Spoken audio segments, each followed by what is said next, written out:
So this one is not going to be a long one. Not at all. It's the middle.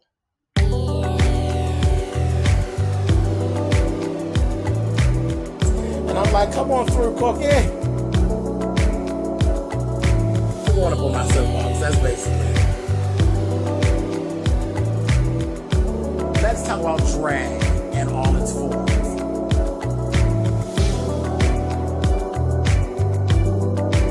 What,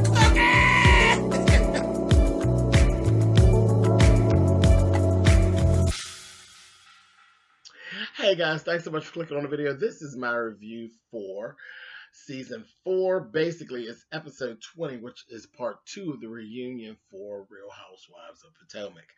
And you know, they have a 3-part reunion, and one of the parts is always just there. I don't understand it, but this is just what we're doing these days. And it's the middle. This one here is the middle, and it was literally like a filler. It served no purpose. All of what's really what we've been waiting for is gonna come next week. But we're gonna go ahead and just go through this, and we just won't be here long. That's all. It's not a big deal, and then we will convene next Sunday. But anyway, okay. So dig this. We start right up with the two that you know. I'm like, oh Lord, Candiace and Monique. And what we basically have found is that the two of them, when you really look at it and they condense it, they have both thrown each other under the bus at one point or the other with the other women. They have, the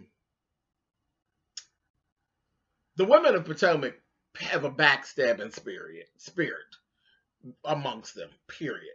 They do. They are, well, I was sitting and I just kind of was looking and I said, I don't know if I ever actually looked at them from this angle before, but none of them are really friends. None of them, except for Gizelle and Robyn. And their friendship is very one-sided. Robyn is completely Gizelle's flunky. She's her flunky, and there's no nicer way to say it. Gizelle is friends with Robyn out of convenience. She's her lapdog. She's the person that okay, Robyn will go with me. I don't want to do it by myself. I'll have Robyn go with me. But when it gets all the way down, how much does she really care about Robyn? I ain't really all that convinced. It's very lapdogish to me. And the rest of those ladies are they all have this friendship of competition. They're all in competition with each other. Everybody trying to outdo one another. Everybody trying to be more than the other. Yeah, bad friendships. And you have a whole group, which in essence makes fabulous television. And that's all that it is. Monique and Candiace. Monique, I believe that Monique would like to have the friendship that Gizelle has with Robyn, with Candiace. But Candiace, it's the flip side. Monique, you grew up without anything. You weren't shit in the beginning. And Monique grew up with something. So there's no way you could make her your lapdog. You actually lucked out and you're in a better position than she is now. But you started off from nowhere. You were nobody. Back, if you two grew up together, she would have given you the time of day. She would have made you her lapdog. So you trying to make her a lapdog to you, it's not ever going to happen. It's never going to happen. And Monique very much looks down at Candiace. And Candiace looks at Monique like, girl, you got to be kidding, right? You got to be kidding, because you do remember that you wasn't shit. And if Chris walks away, you won't be shit again. So that ain't ever going to happen. So just interesting. And that karma comment that Monique made, it was nasty. It was a nasty backhanded comment, and you took yourself out of it like you're so good and you're not doing all these things that everybody else is doing. You were laughing. You were kikiing and taking solace in all the same stuff as everybody else. We just didn't see you as much. That's all. And had you been around and not been pregnant and been drunk like you had been in the past, you would have been just as guilty as everybody else. So sit down. Sit down. Anyway, moving on. Robyn, you're pathetic. You're pathetic. You just sitting around talking out of both sides of your goddamn neck. You literally sat there and you said,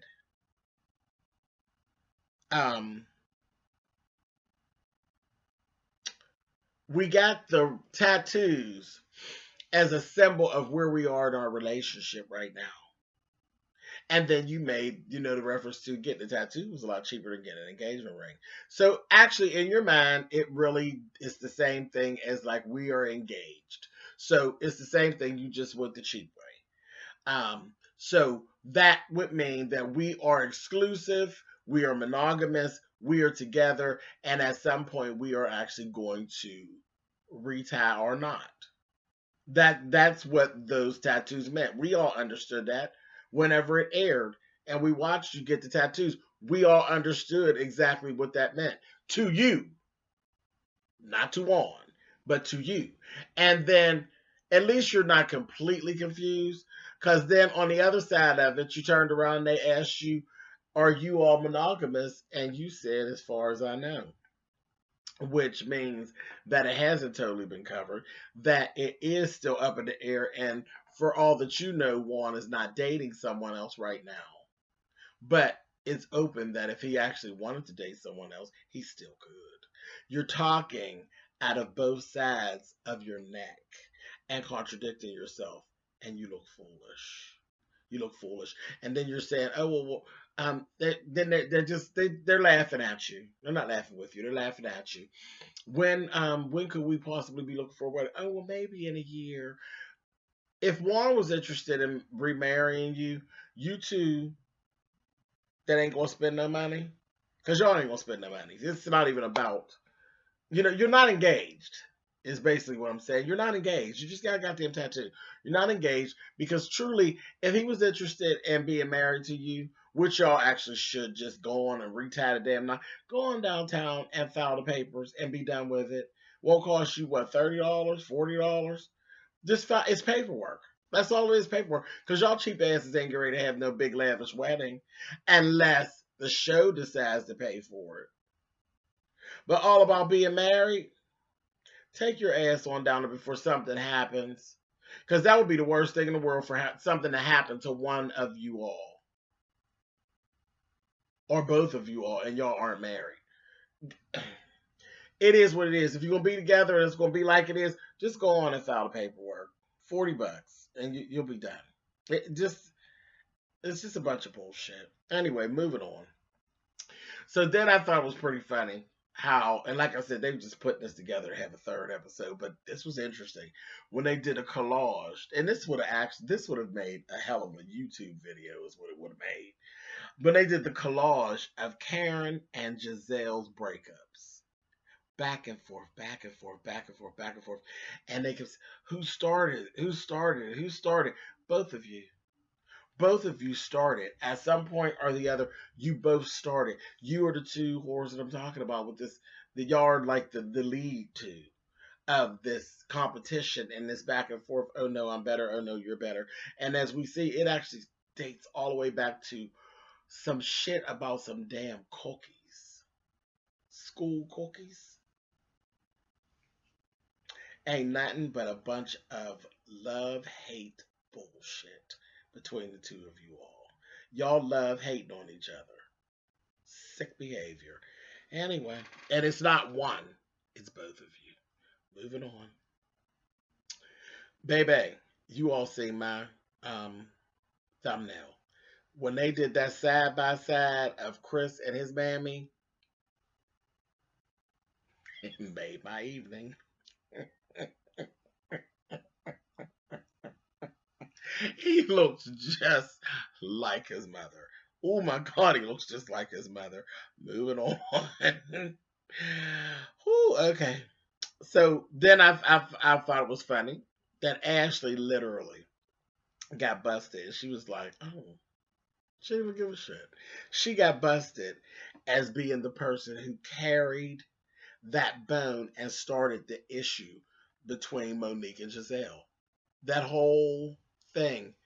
And she just kind of, it was funny to me how Gizelle really don't care for Monique and Monique don't care for Gizelle so bad to the point where they both just kind of ignored that Ashley started the shit. And Ashley just got away with it. She basically did the, stick out your hand, best one hit my hand, and sat back and kikied and laughed, and she got away with it. She sat there and got away. She got away with it. I said, did we just watch this hoe get away with this shit? Yeah, we did. Then we said, and this is the last part, we watched her deflecting and playing victim. Now you're the victim. As much shit as you have started, Ashley, it's hard to feel sorry for you, and I really don't. You're deflecting. You're playing victim. They basically are telling you the truth. They are telling you the truth. The way in which your husband has carried on is very disrespectful to you. It's very disrespectful because it's all of this stuff. Michael saying he want to suck dick. Michael said run around touching people's ass. Michael. He's doing all these things. He's being accused of all these things. Each time, it's all a disrespect. Because all these things is because he was turned down each time. But what if people would have been like, yeah, come on with it each time? That would have been that many times that your husband stepped out on you? You look foolish. And that's all they were saying. That's what they were trying to tell you. You look foolish. And these were all, times when people smacked his hand and said, no, I don't want no parts of it, honey. Get on out of here. But had they not, would he have dipped off with them? And that would have been 4 or 5 times that your husband has slept around with the help at the show. And you walking around on set looking like a fool. Every man, it's like half of the workforce that had your man.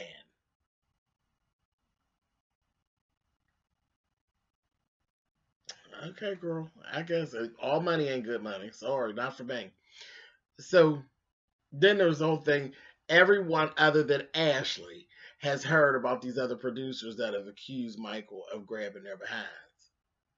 Everybody heard it but you. Nabby as you are, as much shit as you start, as much bones as you carry, you never heard, girl. Who you think you talking to, Ashley? Get on out of here, girl. Your man is a hot mess. And I don't even care nothing about his sexuality. Michael's a tramp. And you're a fool. But, like I said, this was going to be a short one. I'm getting ready to get on up out of here. But next week, listen, they're bringing the men out. And this is the part we've been looking for. Now that we know that Juan is actually the one who Michael